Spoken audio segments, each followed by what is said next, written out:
nagpunta nga ako sa church ng alas 10. Sabi ko punta na ako sa church kasi kung mapunta ako doon na may ang mga bandang mataas na ang init. Ay ayoko nung nung mainit na masyadong punta ako.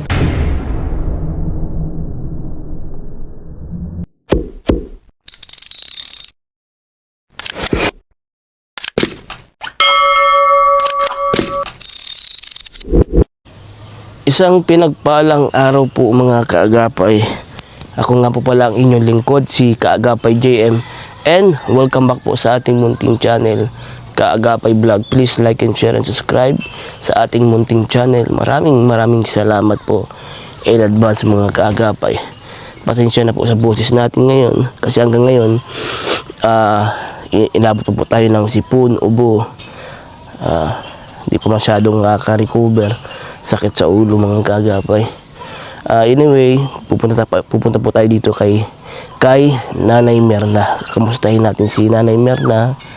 May dala ako dito 10 kilos na bigas na yan sa motor natin. Tapos may bibigay din tayong cash para kay Nanay Merna.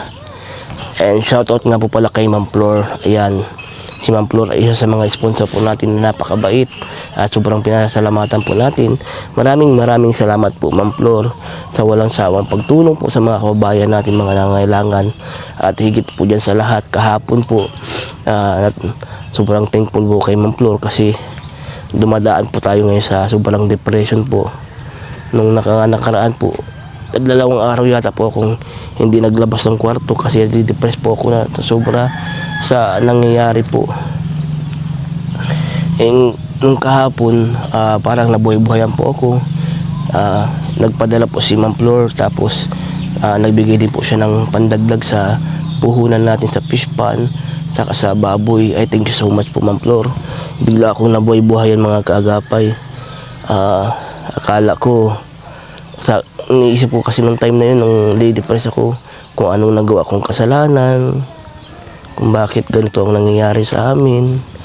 Thank you so much po kay Ma'am Flor, and God bless always po.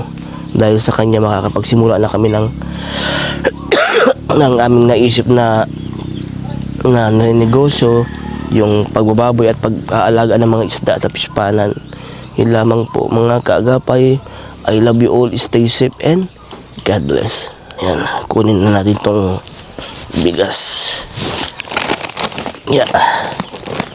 Punta na tayo dito kay Nay Merna. Mukhang naandyan naman kasi bukas ang pinto eh. Bukas ang pinto. Hindi na kagaya ng dati na laging sarado ang pinto. Na para bang may ayaw siyang makita.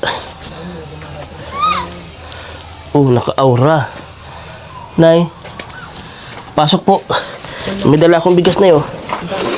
Oh, para sa iyo, Nay. 10 kilo. Mabigat. Parang pagod ka, hingal ka. Ano po, sa init siguro, Nay? Oo. Saka ano po, masakit din po yung ulo ko gawa ng ubo at sipon. May sipon? Opo, ubo at sipon, Nay. Kaya ayan, set up ko lang yung camera natin. Ayan. Hindi ka pumunta saan? Saan po? Sa birthday ni Sister Carmen. Opo, Nay. Hindi ka pumunta? Opo, Nay. Bakit why? Wala po ako sa na yun, no? May pinagdadaanan po ko ng time na yun. Okay naman, nandun ako. Kamusta naman po yung birthday? Masaya naman. Okay naman, nandun si Mama El, nandun si... In-invite ka ni Nay Carmen? O bakit? Bakit? Bawal ba? Di pa tatanong lang. In-invite ka po? Oo. O bakit? Sinabihan naman ako. Oo. Nagpunta nga ako sa church ng alas 10. Sabi ko punta na ako sa church kasi kung mapunta ako doon na may ang mga bandang mataas na ang init. Ay, ayoko nung, nung mainit na masyadong punta ako doon. Kaya alas 10 pa lang, nagpunta na ako doon, nakapatambay. Alas 10 ng umaga na, andun ka na. Oo, alas 10 ng tanghali. Hamaki. Ibig sabihin, nagluluto pa lang na, andun ka na. Hindi naman sila nagluto. Ah, hindi sila nagluto. Yan lang naman ako sa Ay, parang nagdala lang yata sila papa ng, ng lutuin, ano? Hindi. Yung handa, luto na. Luto na. Luto na nga. Luto na ang dinala. Tapos, yung pag mga bandang mga alas 2. Alas 2 yata yun, mag-alas 3 na. Punta na kami doon nila Pastora. Kasama niya yung mga kamember niya. Sa Galing church. siya sa, Madaming bisita. Dito tuwa si Nay Carmen. marami-rami din yung pumunta. Siguro mga mahigit din 50, ganun. O may 100 man. 100 tao. Oo. Dami. Buti kinaya nung handa. Oo, kaya man. Ano pa? Dami yatang handa. Kung 100 na tao. Ano lang naman yung mga nagluto si Maricar ng spaghetti. Tapos yung kapitbahay nagluto ng pansit. Tapos yung iba, mga niya.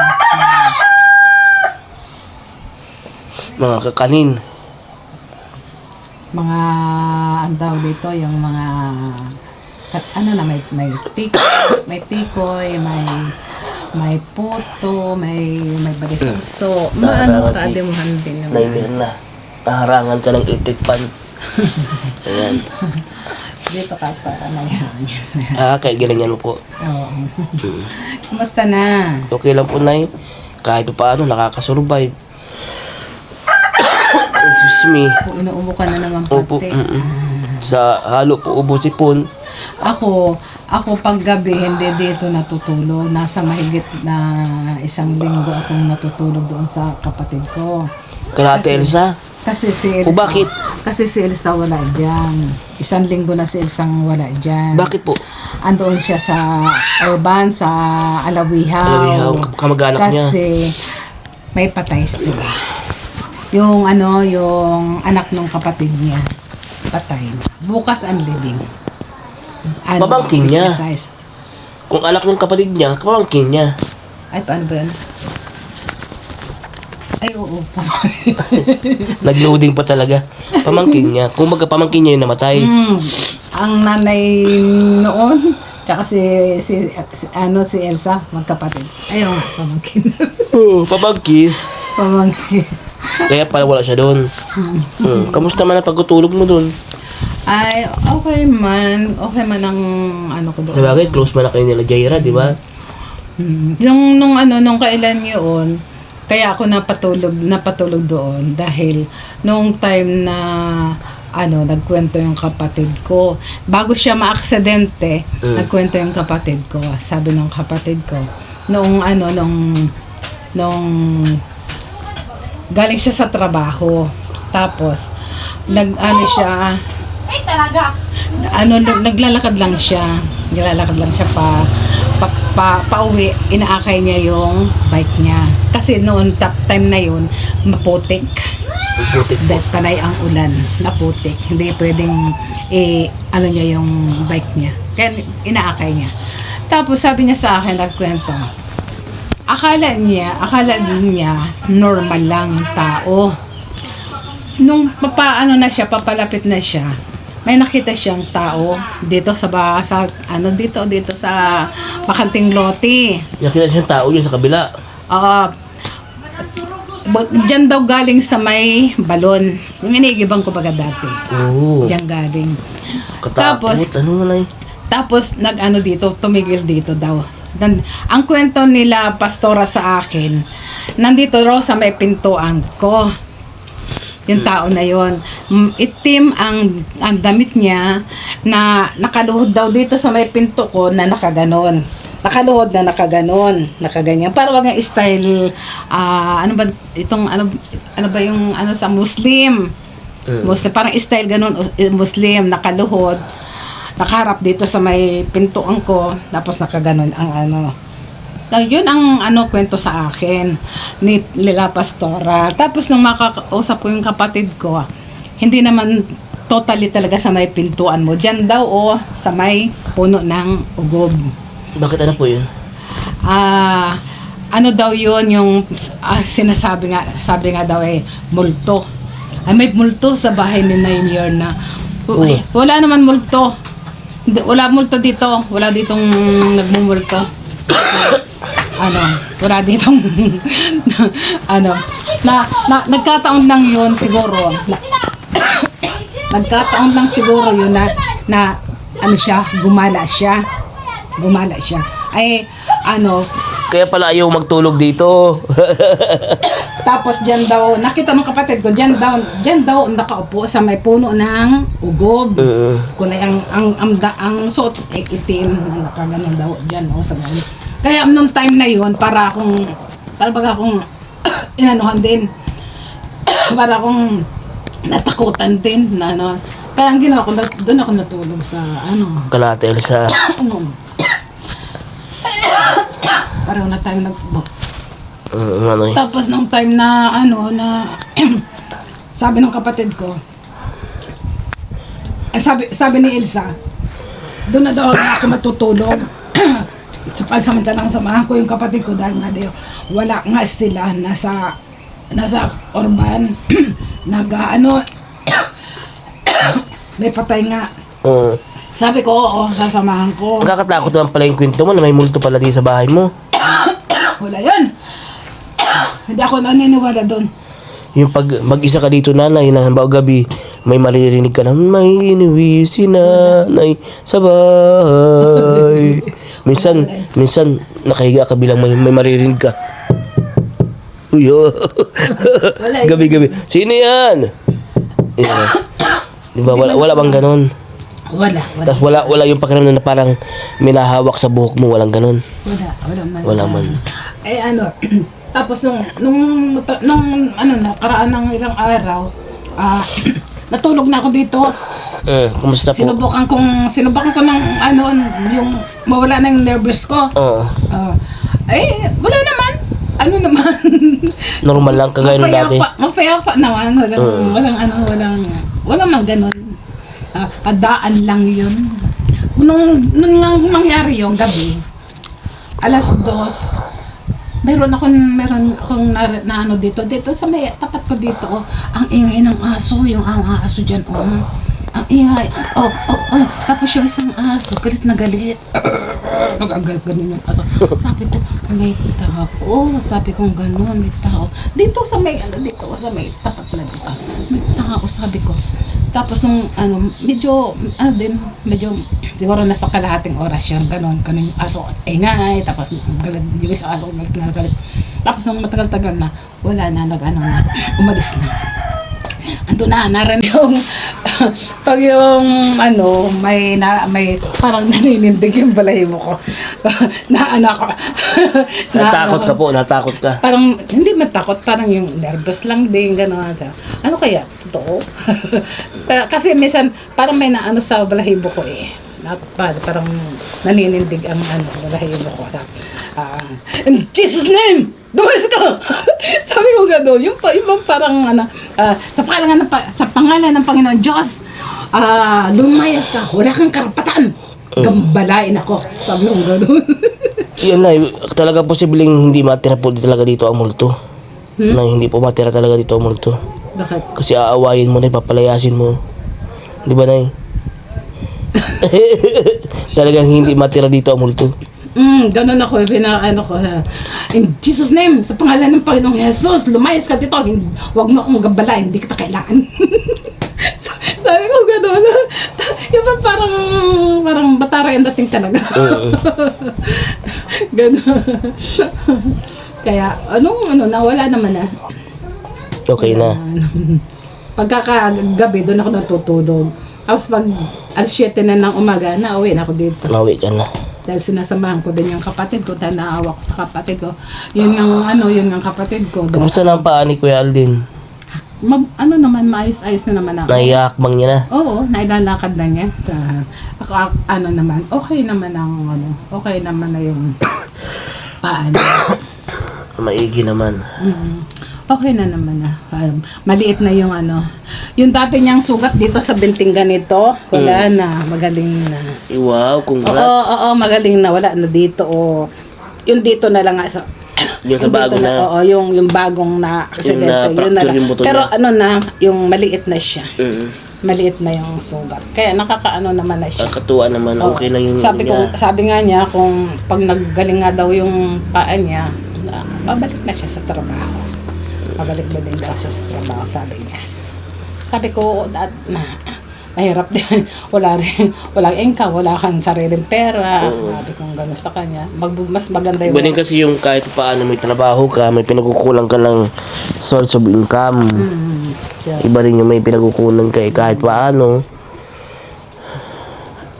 Mas yun may sariling Wala man si Ate Elsa, 1 linggo na palang hindi nag-uwi. Oo, wala na dyan. Baka bukas pang uwi no ng hapon kasi bukas ang libing. Bukas ang libing na. Bukas. Biyernes. Ako, Ay, nga ako, Naimer na. Yan palang dala kong bigas. Pinabibigay po yan sa inyo, Ma'am Flor. Ay, Yan, 10 galing kay kilos. Ma'am Flor? Opo. Pinabibigay ni Ma'am Flor. Yan, Tama-tama nga, kuya. yung 10 kilo bigas na yan. Tama-tama nga, wala na nga akong bigas dyan dahil meron pa naman ako dyan bigas. Ay, ang kaso nga, binibigyan ko naman yung kapatid ko doon kasi nga walang iniwan si isang budget. Nabibigay ka dun sa pamangkin mo, sa mga pamangkin mo. Binibigyan ko siya ng Tama lang yun, Nay, kasi pagkain. kaya sila, Nay, laman at dugo mo din. Pamilya mo, kapatid mo, di ba? Sabi ko nga, kawawa nga. Tapos kung anong niluluto kong... Ayan, 10 kilong bigas gulay, yan. 10 kilong bigas yan. Kung yung niluluto kong gulay, kung anong niluluto kong gulay, binibigyan ko siya. Kahapon binigyan ko siya ng 40 pesos, bumili siyang tuyo. Binigyan mo ng 40 pesos yung kapatid mo. Oo, 40 pesos. Binili niyang tuyo. Oo, binili niyang tuyo. At dahil na mabuti ka sa kapwa mo, Nay, bibigyan ka ni Papa Jesus ng kapalit niyan. Ibinigay mo 40 pesos, papalitan natin ng Ganon. 1,000. Ayan. 1,000. Ay, thank you, Lord. Yan. Thank you. Pinaltan agad. Sa pamamagitan ni Ma'am Flor, pinabibigay sa iyo. Ay, salamat po. At may pinapasabi si Ma'am Flor sa iyo, Naimer na, Ano po yun? na natutuwa daw siya na okay na kayo ni Ate Malu. Sana sa susunod daw kung magkakaproblema, pag-usapan na lang yung dalawa. At wag ka daw magtatanim ng sama ng loob.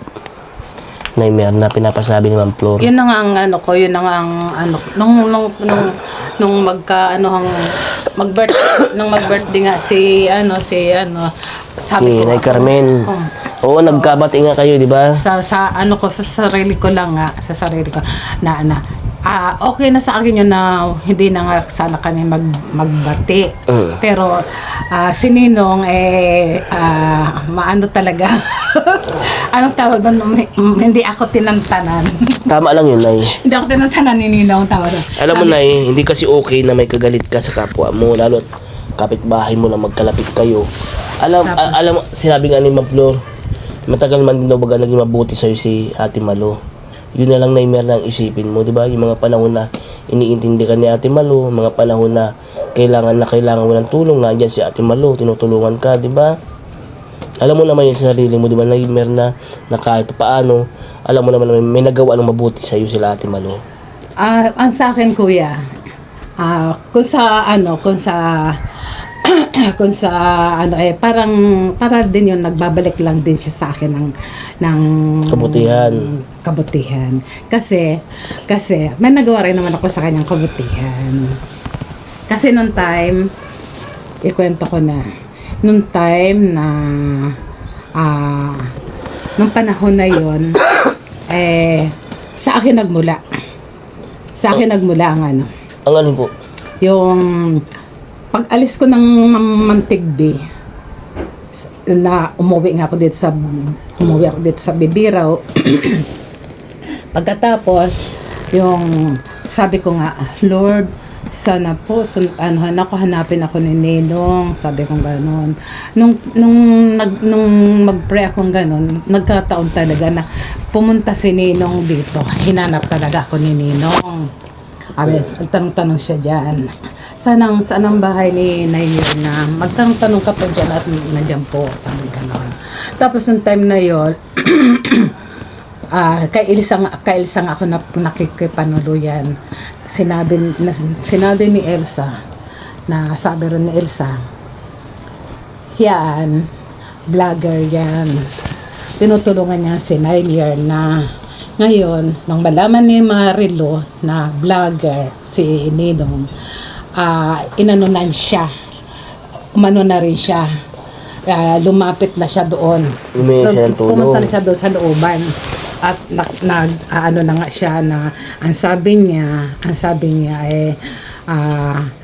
mayroon din daw nga, hihingi rin daw siya ng tulong kay Ninong kasi nga raw yung kanyang asawa 4 na taon ang naka-wheelchair, siya raw ay walang trabaho, siya raw ay nakikipaggabihan lang, nakikipaglabadahan lang.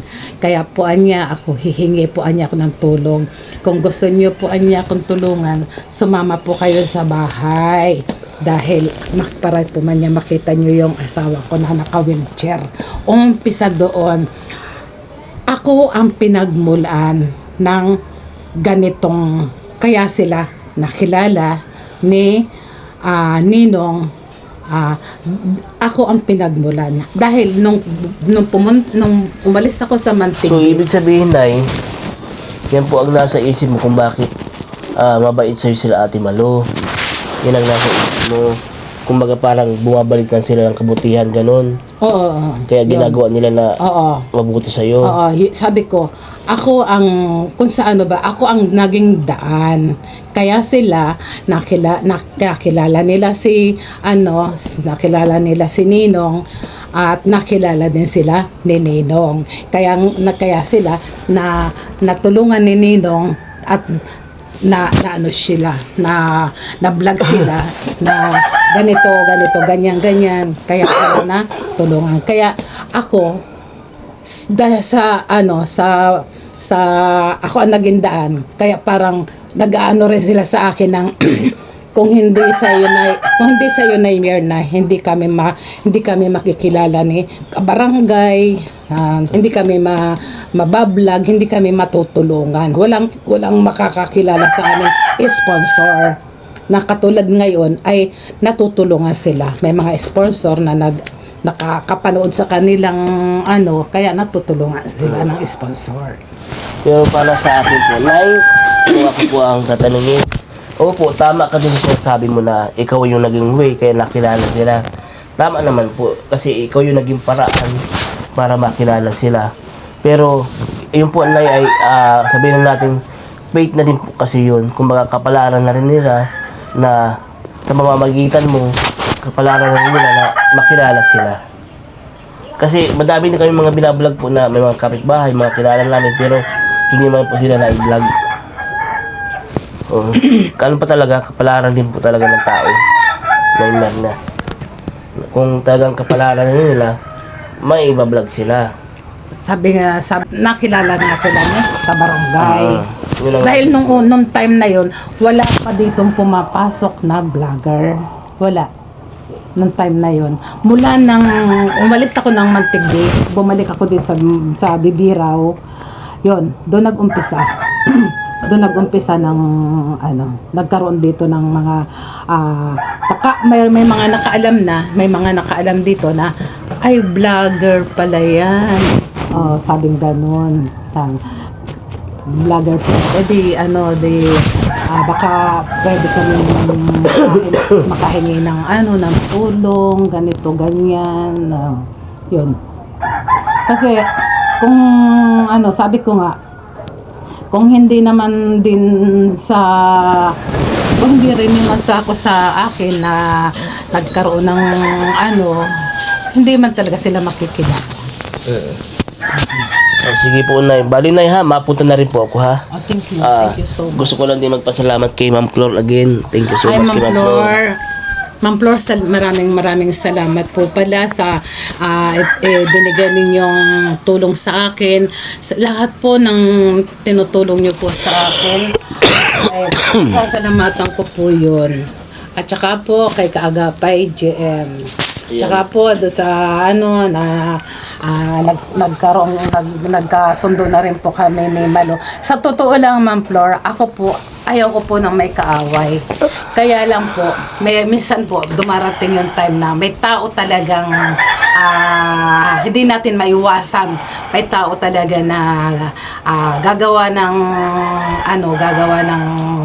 yung magiging problema ko.